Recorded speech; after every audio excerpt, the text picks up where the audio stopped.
Hello everyone, welcome to study eighties.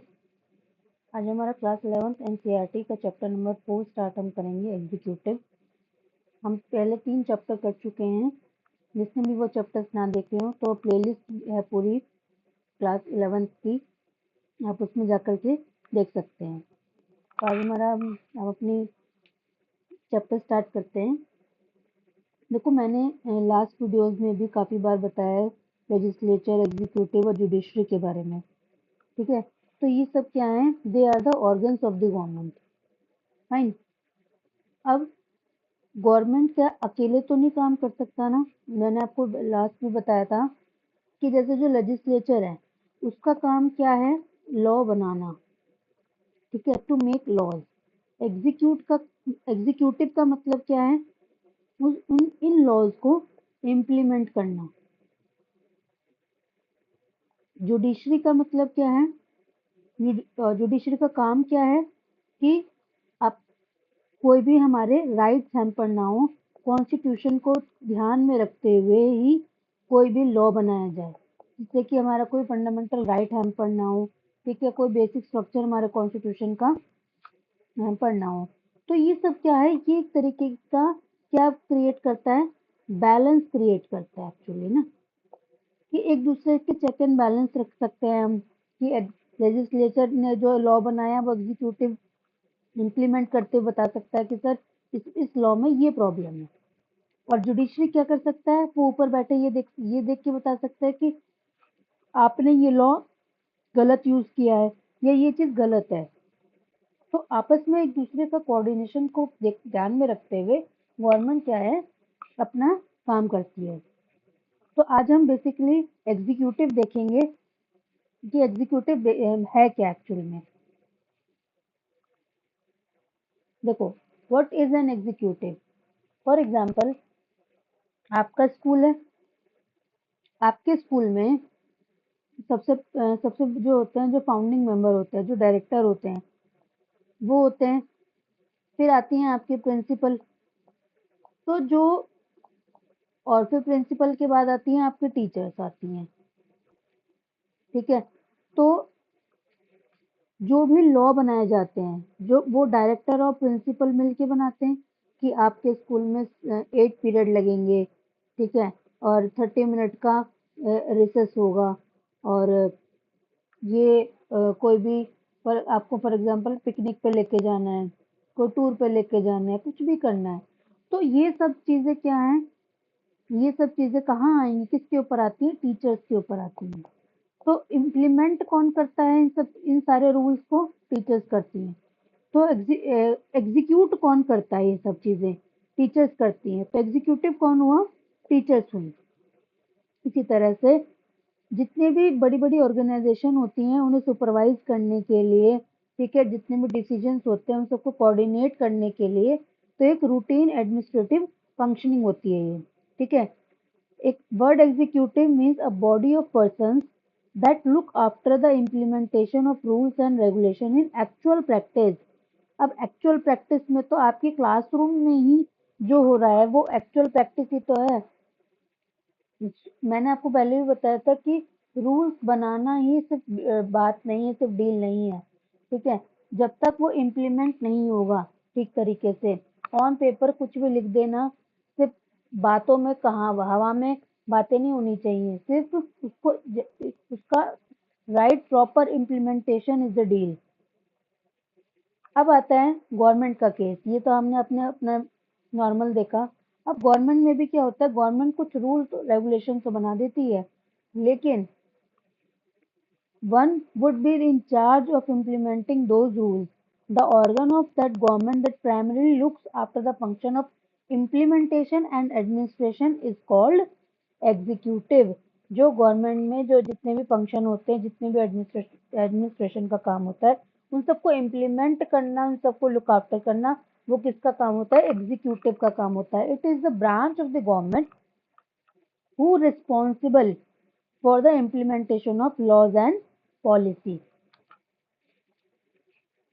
अब ये चीजें बहुत हर ये चीजें ना कंट्री टू कंट्री वेरी करेंगी। इंडिया में कुछ सिस्टम है, बाकी कंट्रीज में कुछ सिस्टम है। सम कंट्रीज हैव प्रेसिडेंट, ठीक है। कुछ कंट्रीज में क्या होते हैं, प्रेसिडेंट होते हैं, while others have chancellors. Executive branch is not just about president, prime minister and minister. It also extends to the administrative machinery like civil servant. जो हमारे civil servants होते हैं, IAS, IPS, इन सब के बारे में हम इसी चैप्टर में हम डिटेल में लास्ट में पढ़ने वाले हैं, ठीक है। While the heads of the government and the ministers settle with the overall responsibility of the government policy are together known as the political executive. ठीक है, दो तरीके के एग्जीक्यूटिव होते हैं। अब आप इधर देखिए, पॉलिटिकल एग्जीक्यूटिव और परमानेंट एग्जीक्यूटिव। जो डे टू डे एडमिनिस्ट्रेशन देख रहा है उसको हम बोलते हैं परमानेंट एग्जीक्यूटिव। परमानेंट एग्जीक्यूटिव होते हैं जो जैसे आईएएस, हमारे आईएएस आईपीएस होते हैं, आईआरएस होते हैं, ये सब होते हैं परमानेंट एग्जीक्यूटिव। परमानेंट क्यों बोला गया है इन्हें, क्योंकि इनकी एक प्रॉपर टर्म है कि मतलब ये सिर्फ ये 60 साल तक रहेंगे, ठीक है, ये एग्जाम क्लियर करके आते हैं प्रॉपर, तो इनका एक परमानेंट एक सेटलमेंट होता है, एक तरीके का प्रोसेस ये फॉलो करते हैं। अब यही आता है पॉलिटिकल एग्जीक्यूटिव। पॉलिटिकल एग्जीक्यूटिव में क्या होता है, ये शॉर्ट टर्म होता है बेसिकली, ऑलमोस्ट कह सकते हैं, और ये होता है प्रॉपर लॉन्ग टर्म के लिए, तो इसीलिए इन्हें परमानेंट एग्जीक्यूटिव कहा गया है और इन्हें पॉलिटिकल एग्जीक्यूटिव होते हैं। ये जो भी हमारे मिनिस्टर्स होते हैं, जो हमारी गवर्नमेंट होती है, उन्हें हम बोलते हैं पॉलिटिकल एग्जीक्यूटिव। अब आता है what are the different type of executive. अब एग्जीक्यूटिव मैंने आपको बताया ये स्टेट टू स्टेट वैरी करता है। अब जैसे हम पहले एग्जांपल लेते हैं यूएसए का। USA has presidential system and executive powers are in the hands of president. ठीक है, अब यूएसए के पास क्या है, जो प्रेसिडेंशियल सिस्टम है और एग्जीक्यूटिव पावर है, वो दोनों किसके हाथ में है, प्रेसिडेंट के हाथ में है। ठीक है, ये किसके हाथ में है, प्रेसिडेंट के हाथ में। अब आता है next Canada. Canada has parliamentary democracy with a constitutional monarchy where Queen Elizabeth II is the formal chief of the state and Prime Minister is the head of the government. अब sorry, Canada में क्या है, वहाँ पे parliamentary democracy है और लेकिन constitutional monarchy भी है। मोनार्की मतलब जो वहाँ पे राजा वाला जो सिस्टम है ना, वो है वहाँ पे अब भी। क्वीन एलिजाबेथ है वहाँ पे, क्या है, जो फॉर्मल चीफ है स्टेट की, और जो प्राइम मिनिस्टर है वो हेड ऑफ द गवर्नमेंट है। अभी हमने दो कंट्री के बारे में देखा, यूएसए के बारे में और कनाडा के बारे में। नेक्स्ट आता है फ्रांस। फ्रांस में क्या है, जो प्रेसिडेंट है और प्राइम मिनिस्टर है वो क्या है, are a part of semi presidential system. ये अब इसमें जो प्रेसिडेंट है और प्राइम मिनिस्टर है वो दोनों ये सेमी प्रेसिडेंशियल सिस्टम का पार्ट है। ये मैं semi presidential system, parliamentary system, ये मैं आपको भी आगे आगे नेक्स्ट इसका पेज है, इस पर एक्सप्लेन करूंगी। इसमें आता है the president appoint the prime minister as well as the ministers but can not dismiss them as they are responsible to the parliament. जो सेमी प्रेसिडेंशियल सिस्टम है उसमें जो प्रेसिडेंट होता है वो प्राइम मिनिस्टर को और बाकी मिनिस्टर्स को अपॉइंट करता है, लेकिन उन्हें डिसमिस नहीं कर सकता क्योंकि वो डायरेक्टली किसके रिस्पॉन्सिबल होती हैं, पार्लियामेंट के रिस्पॉन्सिबल होती हैं। नेक्स्ट आता है Japan. Japan has the parliamentary system with the emperor as the head of the state and prime minister as the head of the government। जो जापान है वहाँ पे पार्लियामेंट्री सिस्टम है, वहाँ पे जो एम्परर है वो हेड ऑफ द स्टेट है, प्राइम मिनिस्टर है वो हेड ऑफ द गवर्नमेंट है। नेक्स्ट आता है इटली। इटली में भी प्राइम मिनिस्टर पार्लियामेंट्री सिस्टम है with the president as the formal head of the state and prime minister is the head of the government. तो Japan और Italy में same चीजें हैं। Russia has semi presidential system, जैसे भी मैंने आपको बताया कि फ्रांस में भी सेमी प्रेसिडेंशियल सिस्टम है और रशिया में भी, where president is the head of the state and prime minister who is appointed by the president is the head of the government। Next आता है Germany. Germany has a parliamentary system. देखो अब किसमें same हो गया, Italy, Japan और Germany, इन तीनों में सेम सिस्टम है। Parliament system is president in which president is ceremonial head of the state and the chancellor is the head of the government। ठीक है, अब हम देखते हैं in the presidential system. Presidential system देखते हैं हम, ये यूएस में है, ये यूनाइटेड स्टेट्स, ब्राजील और लैटिन अमेरिका में प्रेसिडेंशियल सिस्टम है। इसमें क्या होता है कि जो प्रेसिडेंट होता है ना, वही हेड ऑफ द स्टेट होता है और वही हेड ऑफ द गवर्नमेंट होता है। ठीक है। In this system office of the president is very powerful. इसमें जो प्रेसिडेंट होता है ना, वो एक्सट्रीमली पावरफुल होता है, क्योंकि वही गवर्नमेंट चला रहा है, वही हेड ऑफ द स्टेट है। तो सब कुछ, सारी पावर किसके हाथ में होती है? प्रेसिडेंट के हाथ में होती है।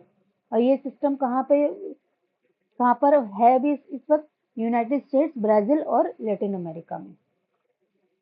देखो यहाँ पे अब ये इस चार्ट में आपको क्लियर हो जाएगा कि देखो, parliamentary system, semi presidential system और प्रेसिडेंशियल सिस्टम। देखो अब इसको हम दो जगह पे हम ऐसे डिवाइड कर सकते हैं हम इसको। ठीक है, कि जो कलेक्टिव रिस्पॉन्सिबिलिटी होती है, कलेक्टिव लीडरशिप है, वो किसके पास होती है? पार्लियामेंट्री और सेमी प्रेसिडेंशियल सिस्टम में। लेकिन जो इंडिविजुअल लीडरशिप है, जिसके पास पावर, किसके एक्सक्लूसिव पावर है, किसके पास है? Only president. ठीक है, इसमें इंडिविजुअल लीडरशिप है, ये that system based on the individual leadership. देखो मैंने अभी आपको बताया था यूएसए, ब्राजील और लैटिन अमेरिका। यहाँ पे president he head of the state होता है और वही हेड ऑफ द गवर्नमेंट होता है, और ये डायरेक्टली इलेक्टेड होता है बाय द पीपल, और ये अकाउंटेबल नहीं होता, he is not accountable to the legislature. ठीक है। अब आता है यहीं पे, हम देखते हैं पार्लियामेंट्री सिस्टम। जो हेड ऑफ द गवर्नमेंट होता है वो यूजुअली होता है प्राइम मिनिस्टर, और जो leader of the he is the leader of the majority party in legislature, और ये अकाउंटेबल होता है, he is accountable to the legislature. जैसे ये अकाउंटेबल नहीं है ना, लेकिन ये अकाउंटेबल होता है। और ये जो the head of the state में भी मोनार्क हो सकता है और प्रेसिडेंट भी हो सकता है। जैसे इंडिया में है, जो हेड ऑफ द स्टेट है वो है प्रेसिडेंट। ठीक है। और कनाडा, जापान, इटली, जर्मनी, इन सब में क्या है? पार्लियामेंट्री ही सिस्टम है। फिर आता है सेमी प्रेसिडेंशियल सिस्टम। इसमें जो प्रेसिडेंट है वो हेड ऑफ द स्टेट है, और प्राइम मिनिस्टर जो है वो हेड ऑफ द गवर्नमेंट है, और prime minister and his council of minister responsible to the legislature. ठीक है, तो ये पूरा डिवाइड करके दिया हुआ है अच्छे से। अब नेक्स्ट आता है, अभी मैंने आपको जैसे सेमी प्रेसिडेंशियल सिस्टम के बारे में बताया और पार्लियामेंट्री, इन दोनों का जो बेसिक डिफरेंस है ना, वो एक्चुअली यही है कि जो पार्लियामेंट्री सिस्टम में होता है, उसमें जो हमारे पीएम होते हैं, जैसे इंडिया, मैं अभी इंडिया का एग्जांपल दे रही हूँ, जैसे इस टाइम हमारे पीएम है, ठीक है, मिस्टर मोदी। ठीक है, मोदी जी हैं। उनमें जो हमारे यहाँ पे है वो डायरेक्टली इलेक्टेड है, हमने उन्हें वोट करा है। और जो सेमी प्रेसिडेंशियल सिस्टम होता है, लेकिन हमने प्रेसिडेंट को वोट तो नहीं कराना। प्रेसिडेंट क्या है? इनडायरेक्टली इलेक्टेड है हमारे यहाँ पे, उन्हें एमपी एमएलए वोट करते हैं, हम नहीं वोट करते प्रेसिडेंट को, हम सिर्फ पीएम को वोट करते हैं। लेकिन जो सेमी प्रेसिडेंशियल सिस्टम होता है ना, जैसे श्रीलंका में है, उसमें क्या होता है? प्रेसिडेंट और पार्लियामेंट दोनों को ही डायरेक्टली इलेक्ट किया जाता है। वहां पे प्रेसिडेंट का इलेक्शन अलग होता है, पार्लियामेंट का इलेक्शन अलग होता है। तो यही बेसिक डिफरेंस है। अब आता है in the parliamentary system, the parliament is the head of the government, अभी मैंने आपको बताया। और पार्लियामेंट्री सिस्टम है वो प्रेसिडेंट और monarch who is nominal head of the state. And in such a system, the role of the president monarch is primarily ceremonial. The prime minister along with the cabinet wields effective power। या और जो parliamentary system है ना, जो effective power basically वो किसके पास होती है? वो होती है प्राइम मिनिस्टर के पास, ना कि प्रेसिडेंट के पास। और सेमी प्रेसिडेंशियल सिस्टम में क्या है? जो डे टू डे पावर है वो प्रेसिडेंट के हाथ में होती है। और जो प्रेसिडेंट जो सेमी प्रेसिडेंशियल सिस्टम में प्रेसिडेंट और प्राइम मिनिस्टर, ये दोनों सेम पार्टी से बिलोंग कर सकते हैं और अलग पार्टी से भी बिलोंग कर सकते हैं। ठीक है, and would be oppose to each other, जैसे कि फ्रांस, रशिया और श्रीलंका। नेक्स्ट आता है पार्लियामेंट्री एग्जीक्यूटिव इन इंडिया। अब हम इंडिया के बारे में बात करते हैं एक्सक्लूसिव। देखो, इंडिया में ऐसा नहीं है कि अब इंडिपेंडेंस के बाद हमने पार्लियामेंट्री सिस्टम अलग से नॉमिनेट किया, इंट्रोड्यूस किया है। ये पहले से ही था। India already had some experience of running the parliamentary system and under which act 1919 एंड 1935। ठीक है, The other alternative, the parliamentary executive, was presidential form of government, but the presidential executive put so much emphasis on the president as the executive chief executive and the source of all executive powers. देखो, अब ये सोचने वाली बात है, India ने parliamentary system ही क्यों adopt करा, प्रेसिडेंशियल सिस्टम क्यों नहीं अडॉप्ट करा? क्योंकि इंडिया में बहुत सारे, एक तो डाइवर्सिटी हमारे यहाँ पे इतनी है, ठीक है, और जो मेकर्स ऑफ द कॉन्स्टिट्यूशन थे उन्होंने ये चीज इंश्योर करी कि जो गवर्नमेंट है ना वो पब्लिक के लिए थोड़ा सेंसिटिव बिहेव करे, ठीक है, और गवर्नमेंट के लिए रिस्पॉन्सिबल हो, ये नहीं कि वोट दे दिया तो अब भूल जाओ।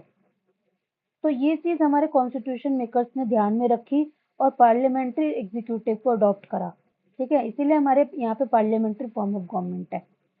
क्योंकि अगर प्रेसिडेंट, जहाँ पे प्रेसिडेंशियल फॉर्म ऑफ गवर्नमेंट होती है ना, वहां पे प्रेसिडेंट के पास ही इतनी एक्सक्लूसिव पावर्स होती हैं कि और कोई उसको यूज कर ही नहीं सकता।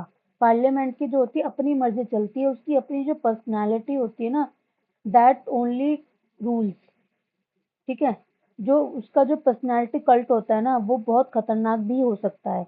इन्हीं चीजों को ध्यान में रखते हुए हमने पार्लियामेंट्री सिस्टम ऑफ गवर्नमेंट को चूज किया। The parliamentary form of there are many mechanisms that ensure that executive will be answerable and controlled by the legislature and the people's representative। इसीलिए कि ताकि जो एग्जीक्यूटिव है वो आंसरेबल रहे, control रहे, किसके थ्रू? पीपल्स रिप्रेजेंटेटिव और लेजिस्लेचर के through. So the constitution adopted the parliamentary system of executive for the governments both at the national and the state level. ये नहीं कि सिर्फ नेशनल लेवल पे है, स्टेट लेवल पे भी पार्लियामेंट्री सिस्टम ऑफ गवर्नमेंट ही है। जैसे कि according to this system, parliament president who is formal head of the state of India and the prime minister and the council of minister which run the government at the national level। देखो, national level पे, जो national level है हमारा, वहां पे president है, ठीक है, और प्राइम मिनिस्टर है और उनकी काउंसिल ऑफ मिनिस्टर है। अब यही स्टेट लेवल पे आए तो स्टेट लेवल पे क्या है, वही प्रेसिडेंट की जगह क्या आ गए हैं? गवर्नर, ठीक है, और सीएम, और उनकी भी काउंसिल ऑफ मिनिस्टर्स। तो यही है, ये दोनों लेवल पे हैं, स्टेट और नेशनल दोनों लेवल पे हैं। The constitution of India vests the executive power of the union formally in the president. जो एग्जीक्यूटिव जो पावर है वो फॉर्मली किसके हाथ में है? प्रेसिडेंट के हाथ में है। और जो प्रेसिडेंट है वो 5 ईयर्स के लिए इलेक्ट होते हैं, ठीक है, और कोई भी डायरेक्ट इलेक्शन नहीं होता, हमेशा इनडायरेक्टली इलेक्ट होते हैं प्रेसिडेंट। और उन्हें कौन इलेक्ट करता है? एमएलए और MPs by the single transferable vote. और प्रेसिडेंट को रिमूव भी किया जा सकता है, ऐसा नहीं कि प्रेसिडेंट बन गए तो उन्हें हटाया नहीं जा सकता, लेकिन कौन हटा सकता है? सिर्फ पार्लियामेंट। अगर पार्लियामेंट इलेक्ट करती है तो पार्लियामेंट रिमूव भी कर सकती है by the following the procedure for impeachment. एक प्रोसीजर फॉलो होता है इम्पीचमेंट का, उसके थ्रू ही प्रेसिडेंट को हटाया जा सकता है, लेकिन उसके लिए क्या लगती है? स्पेशल मेजोरिटी लगती है, ठीक है। अब ये हम लास्ट चैप्टर में हम पढ़ने वाले हैं इस बारे में हम। और क्या ग्राउंड है इम्पीचमेंट का? अगर कॉन्स्टिट्यूशन को वॉयलेट किया प्रेसिडेंट ने तो उनका इम्पीचमेंट हो सकता है। Violation of the constitution is the only ground for the impeachment. Fine. Next आता है power and the position of the president. अब हम इतनी देर से प्रेसिडेंट प्रेसिडेंट कर रहे हैं, अब हम उसकी पावर देखते हैं, पोजीशन देखते हैं क्या है।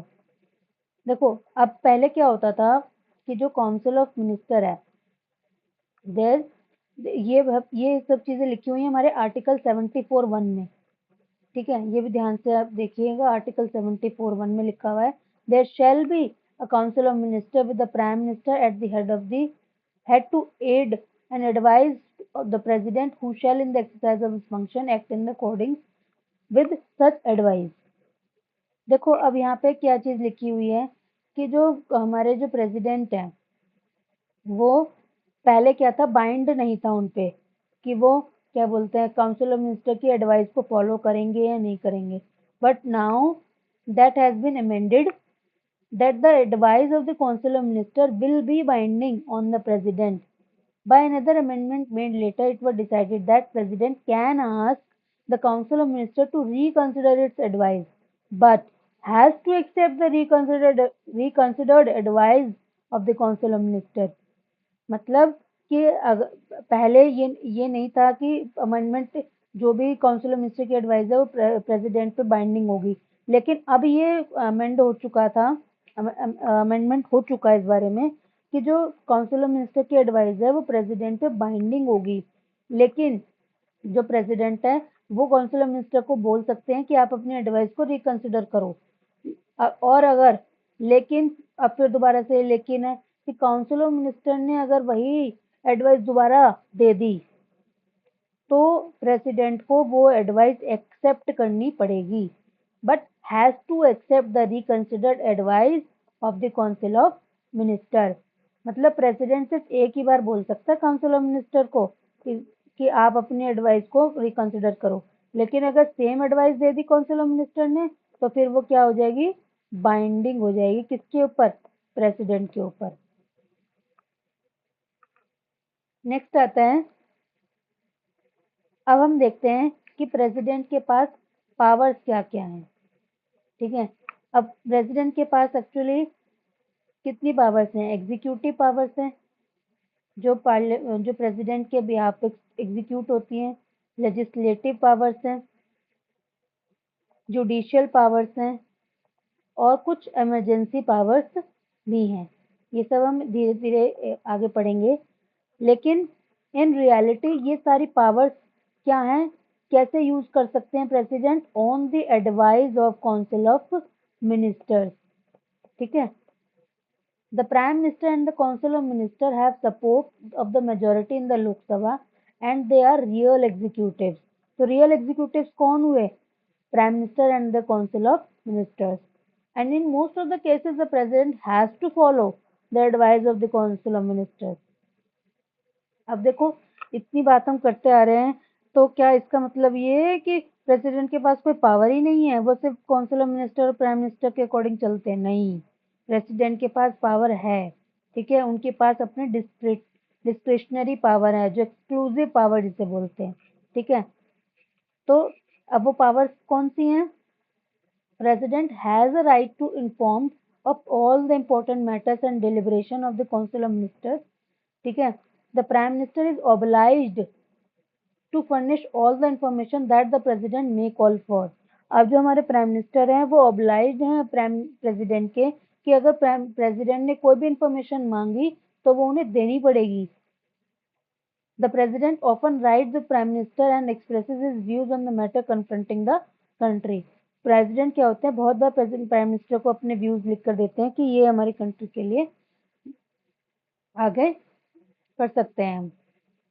अब देखो इसमें अब आगे 3 ऐसी कंडीशंस हैं, ठीक है, जहाँ पे अपनी डिस्क्रिशन पावर का यूज कर सकते हैं प्रेसिडेंट। पहली क्या है कि जो प्रेसिडेंट है वो क्या कर सकते हैं कि जो काउंसिल ऑफ मिनिस्टर हैं can stand back the advice given by the council of minister. सब मैंने आपको बताया कि वो ये चीज़ मैं आपको अभी एक्सप्लेन कर चुकी हूँ लास्ट में, अभी जो मैंने आपको बताया कि वो अपनी एडवाइस को रिकंसिडर करने के लिए बोल सकते हैं प्रेसिडेंट काउंसिल ऑफ मिनिस्टर को कि आप अपनी एडवाइस को रिकंसिडर करके आओ। लेकिन अगर काउंसिल ऑफ मिनिस्टर ने still send back the same advice and the president would then be bound by that advice.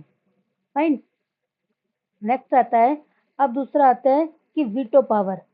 एक और दूसरी पावर है प्रेसिडेंट के पास, वो होती है वीटो पावर। वीटो पावर होती है कि जो जैसे जो बिल्स होते हैं, अब ये बिल के बारे में भी मैं आपको बताऊंगी, इसकी एक सेपरेट वीडियो लेके आऊंगी। बिल क्या होते हैं, पहले लोकसभा में पास होते हैं, फिर राज्यसभा में पास होते हैं, फिर इनको प्रेसिडेंट क्या होते हैं अपनी एसेंट देते हैं, तभी जाके वो एक प्रॉपर लॉ बन पाता है। ठीक है, तो अब अगर लोकसभा में पास हो गया, राज्यसभा में पास हो गया, लेकिन प्रेसिडेंट ने अगर वो पास नहीं किया तो वो लॉ तो बनेगा ही नहीं। ठीक है, अगर वो बिल को क्या कर दें, विद होल्ड कर लें और रिफ्यूज कर दें to give assent to the bill, other than money bill को छोड़ के बाकी बिल में जो प्रेसिडेंट है वो विदहोल्ड कर सकते हैं और मना कर सकते हैं। Every bill passed by the president goes to the president for his assent before it becomes a law। और जो प्रेसिडेंट हैं can send the bill back to the parliament asking it to reconsider reconsider the bill, इसको बोलते हैं। लेकिन जो veto power है वो लिमिटेड होती है। अब जो बिल एक बार चला गया, वो क्या बोलते हैं, प्रेसिडेंट ने एक बार वो बिल पास करने से मना कर दिया, अपनी एसेंट देने से मना कर दिया, और because if the parliament passes the same bill again and send it back to the president and the president has to give assent to the bill, वही रिकंसिडरेशन वाला जो प्रोसेस है, जैसे मैंने आपको बताया कि पहली पावर थी ना, उसमें जब ये था कि काउंसिल ऑफ मिनिस्टर अपनी एडवाइस को रिकंसिडर करके अगर सेम एडवाइस दे देते हैं तो प्रेसिडेंट बाउंड हो जाते हैं उस एडवाइस को मानने के लिए। सेम ऐसे यहाँ पे अगर बिल रिकंसिडर करने के लिए भेज दिया और सेम बिल लाके दे दिया कि नहीं ये तो ठीक है, आप इसे अपनी एसेंट दीजिए, तो जो क्या होते हैं प्रेसिडेंट होते हैं उन्हें एसेंट देनी पड़ेगी। He has to give assent to that bill, ठीक है। लेकिन अब इसमें एक और भी है, प्रेसिडेंट के पास कोई भी मेंशन नहीं है कॉन्स्टिट्यूशन में कि वो कब तक रख सकता है वो बिल, ठीक है। अब प्रेसिडेंट की मर्जी है, no mention in the constitution about the time limit नहीं है कि आपको 10 दिन में बिल देना है एसेंट पास करके, या 15 दिन में देना है, को 20 दिन में देना, नहीं, कोई भी टाइम लिमिट नहीं है in which the president must send the bill back to the reconsideration, ठीक है। इसी को हम बोलते हैं पॉकेट वीटो। इसका नाम क्या, वो इसको हम एग्जैक्टली क्या बोलते हैं, पॉकेट वीटो की। अब क्या करते हैं, मान लो लोकसभा राज्यसभा से बिल पास होके गया, ठीक है, लेकिन प्रेसिडेंट ने क्या करा, वो अपनी जेब में डाल लिया, या उनकी पॉकेट में वो बिल चला गया, अब ये इस पॉकेट में ही रहेगा। कब तक रहेगा, कितने दिन रहेगा, वो प्रेसिडेंट की मर्जी, क्योंकि उनके पास कोई भी टाइम लिमिट नहीं है। अब थर्ड पावर आती है प्रेसिडेंट के पास कि जो प्रेसिडेंट है वो प्राइम मिनिस्टर को अपॉइंट करते हैं, और ये भी अपनी मर्जी से नहीं करते। तो जो लीडर होता है who has the support of the majority in the Lok Sabha would be appointed as the prime minister, ठीक है। लेकिन अब आप ये देखो, अब आप पूछोगे कि फिर इसमें डिस्क्रिप्शन कहाँ से आई, डिस्क्रिप्शन इसमें आएगी। देखो बहुत बार ऐसा होता है कि बहुत से लीडर की जो वो मेजोरिटी में नहीं आते, उन्हें क्या बोलते हैं कोalition गवर्नमेंट बनानी पड़ती है। कुछ लीडर्स आपस में मिलके एक गवर्नमेंट बनाते हैं। अब ये तीन गवर्नमेंट है, तीन पार्टी हैं। अब इन तीनों में से जो बेस्ट होगा, इस बेस्ट को चूज करना, ये कौन डिसाइड करेगा, ये डिसाइड करेंगे हमारे प्रेसिडेंट, ठीक है, कि कौन सपोर्ट में आ सकता है। The president has to decide whom to appoint as a president, prime minister. In such a situation, the president has to use his own discretion in judging who really may have the support of the majority and or who can actually form and run the government, ठीक है। तो ये सब क्या, और ये चीजें हो भी चुकी हैं, ये सिर्फ ऐसा नहीं है कि बुक में लिखी हैं, ये हो भी चुकी है। सिंस 1989 में मेजोरिटी पार्टी चेंजेस हुई थी, ठीक है, we have considerably increased the importance of the presidential office। तो ये सब चीजें 1989 में हो चुकी थी। अब आता है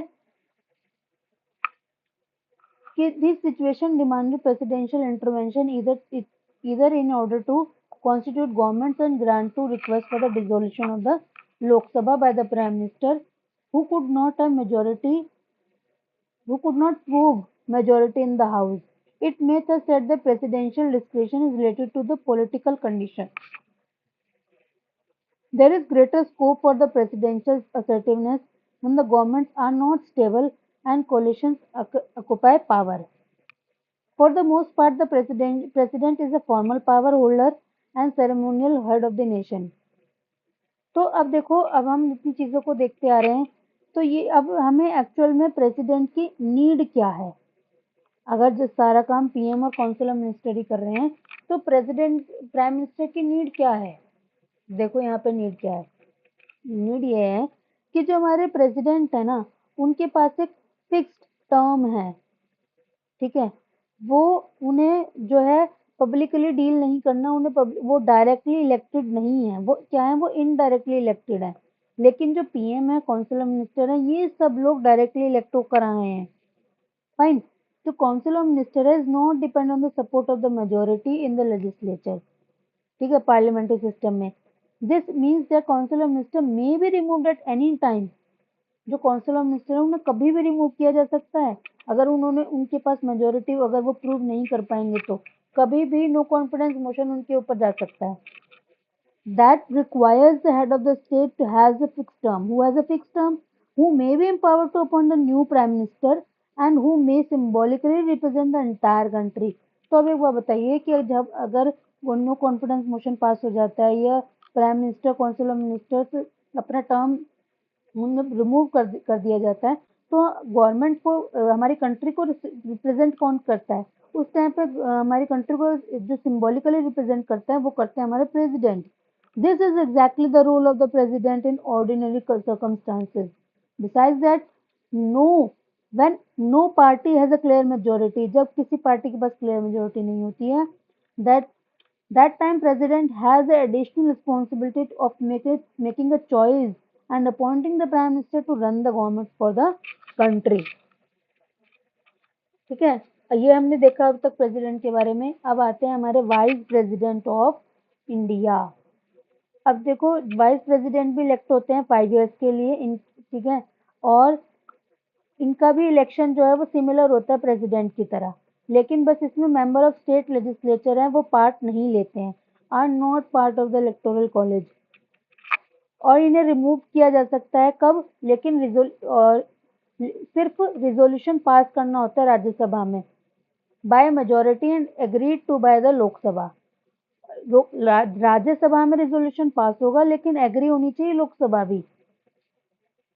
अब यहाँ पे जो वाइस प्रेसिडेंट का काम है वो क्या होता है? वो एक्स ऑफिशियो चेयरमैन होते हैं राज्यसभा के, ठीक है, जैसे लोकसभा में क्या होते हैं, स्पीकर होते हैं, ठीक है, ऐसे ही राज्यसभा में क्या होते हैं, चेयरमैन होते हैं। और जो चेयरमैन होते हैं वो होते हैं हमारे वाइस प्रेसिडेंट, वो एक्स ऑफिशियो चेयरमैन होते हैं राज्यसभा के, and takes over the office of the president when there is a vacancy. और जो वाइस प्रेसिडेंट होते हैं वो प्रेसिडेंट का रोल भी प्ले करते हैं। वो कब करते हैं? जब वैकेंसी होती है। वैकेंसी कैसे होती है? अगर डेथ हो जाए प्राइम मिनिस्टर प्रेसिडेंट की, ठीक है, या वो रिजाइन कर दें या उन्हें रिमूव कर दिया जाए, इम्पीचमेंट उनका हो जाए, तो प्रेसिडेंट एक्ट करते हैं as the president only until the new president is elected. जब तक नया प्रेसिडेंट इलेक्ट होकर नहीं आते हैं तब तक vice president will be act as the president. BD Jatti acted as the president on the death of the Fakhruddin Ali Ahmed until a new president was elected। देखो ये भी एग्जाम्पल ऑलरेडी दिया हुआ है। जो BD जट्टी है वो एक्ट कर चुके हैं प्रेसिडेंट के फॉर्म में। किसकी डेथ हो गई थी? फखरुद्दीन अली अहमद, ठीक है। तो ये हमारे वाइस प्रेसिडेंट था, ठीक है। हमने प्रेसिडेंट के बारे में देखा, वाइस प्रेसिडेंट के बारे में देखा। अब हम अपनी नेक्स्ट वीडियो में प्राइम मिनिस्टर और काउंसिल ऑफ मिनिस्टर्स के बारे में देखेंगे। इस वीडियो में इतना ही है। अगर आपको कोई भी प्रॉब्लम है, प्रेसिडेंट आपको समझ में ना हो, वाइस प्रेसिडेंट है, ठीक है, और हमने भी एग्जीक्यूटिव के बारे में पढ़ा, कोई भी आपको प्रॉब्लम है तो आप कमेंट सेक्शन में मुझसे पूछ सकते हैं। Thank you so much for listening. Thank you.